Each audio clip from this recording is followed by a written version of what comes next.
mainit-init pang balita tungkol dito kay Christian Standhardinger dahil may mga naglalabas ng balita na si Christian nga daw lilipat na sa Barangay Ginebra. Well, yan ang pag-uusapan natin. Nakakapanghinayang lang dahil si Christian Standhardinger nga ay pwede pang makapaglaro sa ibang koponan o sa labas ng bansa dahil alam naman natin na kaya pa rin ni Christian Standhardinger na makipagsabayan sa mga bata. Well, ayon nga sa mga balita o lumalabas ng mga rumor, si Christian Standhardinger nga daw babalik nga daw sa Barangay Ginebra. At gaano ba ito katotoo? At meron pa nga daw na maglalaro nga daw ito o may mga offer dito sa Japan B-League. Well, alam niyo ba, ngayong araw na to may naglabas ng balita na si Christian Standhardinger nga daw magre-retiro na daw sa Terra Firma Jeep.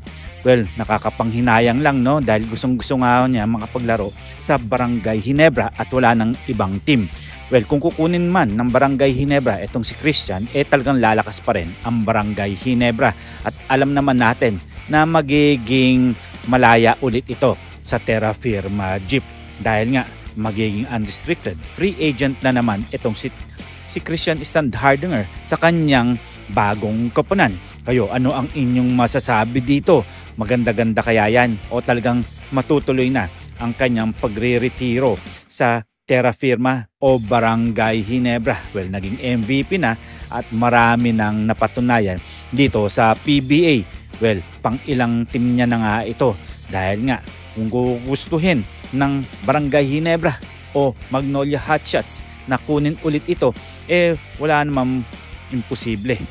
Gusto nga mapaglaro nito pero siguro nagkakaroon na rin ng edad itong si Stan kaya siguro gusto na rin magretiro.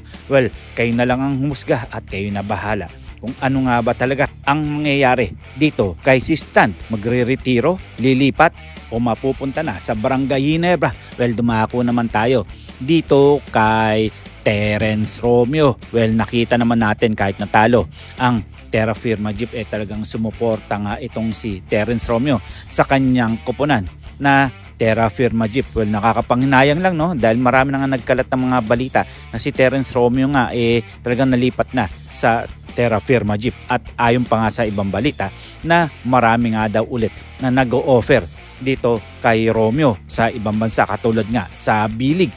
Well, kung akong tatanungin mga parkoy, sayang din kung gusto niyang lumipat sa Japan B-League. Why not, di ba mga parkoy? Dahil marami pa at bata pa tong si Terence Romeo, kayang-kaya niya pa mapatunayan kung sino nga ba talaga siya noong Gilas Pilipinas at SMB. At syempre, saan ba siya nanggaling dati? Sa kanyang unang team at doon siya pinag-aagawan. At sayang nga lang dahil nga ipinamimigay ulit itong si Terence Romeo. Hanggang dito lang tayo at huwag natin kakalimutan mag-subscribe, mag-comment, like, and share, and please click the bell para ma-receive ninyo lahat ng aking notifications.